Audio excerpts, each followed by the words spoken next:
السلام علیکم ورحمۃ اللہ وبرکاتہ۔ اعوذ باللہ من الشیطان الرجیم، بسم اللہ الرحمن الرحیم، نحمدہ و نصلی علی رسولہ الکریم صلی اللہ علیہ وسلم،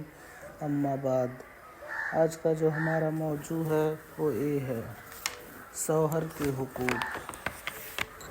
اللہ تعالیٰ نے شوہروں کو بیویوں پر حاکم بنایا ہے اور بہت بڑی بزرگی دی ہے، اس لیے ہر عورت پر فرض ہے کہ وہ اپنے شوہر کا حکم مانے اور خوشی خوشی اپنے شوہر کے ہر حکم کی تابعداری کرے، کیونکہ اللہ تعالیٰ نے شوہر کا بہت بڑا حق بنایا ہے۔ یاد رکھو کہ اپنے شوہر کو راضی و خوش رکھنا بہت بڑی عبادت ہے اور شوہر کو ناخوش اور ناراض رکھنا بہت بڑا گناہ ہے۔ رسول اللہ صلی اللہ علیہ وسلم نے فرمایا کہ اگر میں خدا کے سوا کسی دوسرے کے لیے سجدہ کرنے کا حکم دیتا تو میں عورتوں کو حکم دیتا کہ وہ اپنے شوہروں کو سجدہ کرتی رہیں، اور رسول اللہ صلی اللہ علیہ وسلم نے یہ بھی فرمایا ہے کہ جس عورت کی موت ایسی حالت میں آئے کہ مرتے وقت اس کا شوہر اس سے خوش ہو تو وہ عورت جنت میں جائے گی، اور یہ بھی فرمایا ہے کہ جب کوئی مرد اپنی بیوی کو کسی کام کے لیے بلائے تو وہ عورت اگرچہ چولہے کے پاس بیٹھی ہو، اس کو لازم ہے کہ وہ اٹھ کر شوہر کے پاس چلی آئے۔ حدیث شریف کا مطلب یہ ہے کہ عورت چاہے کتنے بھی ضروری کام میں مشغول ہو مگر شوہر کے بلانے پر سب کاموں کو چھوڑ کر شوہر کی خدمت میں حاضر ہو جائے، اور رسول اللہ صلی اللہ علیہ وسلم نے عورتوں کو یہ بھی حکم دیا ہے کہ اگر شوہر اپنی عورت کو یہ حکم دے کہ پیلے رنگ کے پہاڑ کو کالے رنگ کا بنا دے اور کالے رنگ کے پہاڑ کو سفید بنا دے تو عورت کو اپنے شوہر کا یہ حکم بھی بجا لانا چاہیے۔ حدیث کا مطلب یہ ہے کہ مشکل سے مشکل اور دشوار سے دشوار کام کا بھی اگر شوہر حکم دے تو جب بھی عورت کو شوہر کی نافرمانی نہیں کرنی چاہیے، بلکہ اس کے ہر حکم کی فرمانبرداری کے لیے اپنی طاقت بھر کمر بستہ رہنا چاہیے۔ اور رسول اللہ صلی اللہ علیہ وسلم کا یہ بھی فرمان ہے کہ جب شوہر بیوی کو اپنے بچھونے پر بلائے اور عورت آنے سے انکار کر دے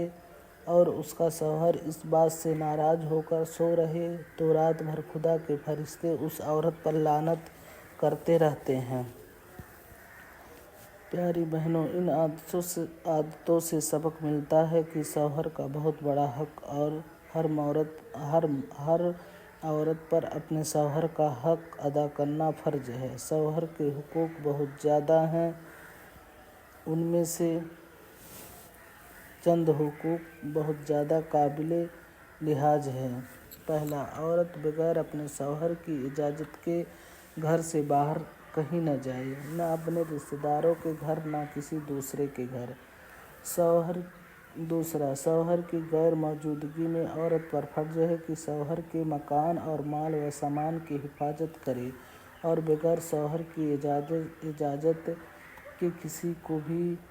نہ مکان میں آنے دے، نہ شوہر کی چھوٹی بڑی چیز کسی کو دے۔ تیسرا، شوہر کا مکان اور مال و سامان یہ سب شوہر کی امانتیں ہیں اور بیوی ان سب چیزوں کی امین ہے۔ اگر عورت نے اپنے شوہر کی کسی چیز کو جان بوجھ کر برباد کر دیا تو عورت پر خیانت کرنے کا گناہ لازم ہوگا اور اس پر خدا کا بہت بڑا عذاب ہوگا۔ عورت ہرگز کوئی ایسا کام نہ کرے جو شوہر کو ناپسند ہو۔ بچوں کی نگہداشت، ان کی تربیت اور پرورش خصوصاً شوہر کی غیر موجودگی میں عورت کا بہت بڑا فریضہ ہے۔ چھٹا، عورت کو لازم ہے کہ مکان، سامان اور اپنے بدن اور کپڑوں کی صفائی ستھرائی کی خاص طور پر دھیان رکھے۔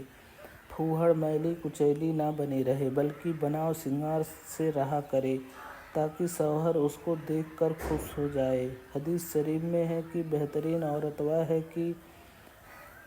جب اس کا شوہر کسی بات کا حکم دے تو وہ اس کی فرمانبرداری کرے، اور اگر شوہر اس کی طرف دیکھے تو وہ اپنے بناؤ سنگار اور اپنی اداؤں سے شوہر کا دل خوش کر دے، اور اگر شوہر کسی بات کی قسم کھا جائے تو وہ اس کی قسم کو پوری کر دے، اور اگر شوہر غائب رہے تو اپنی ذات اور شوہر کے مال میں حفاظت اور خیر خواہی کا کردار ادا کرتی رہے۔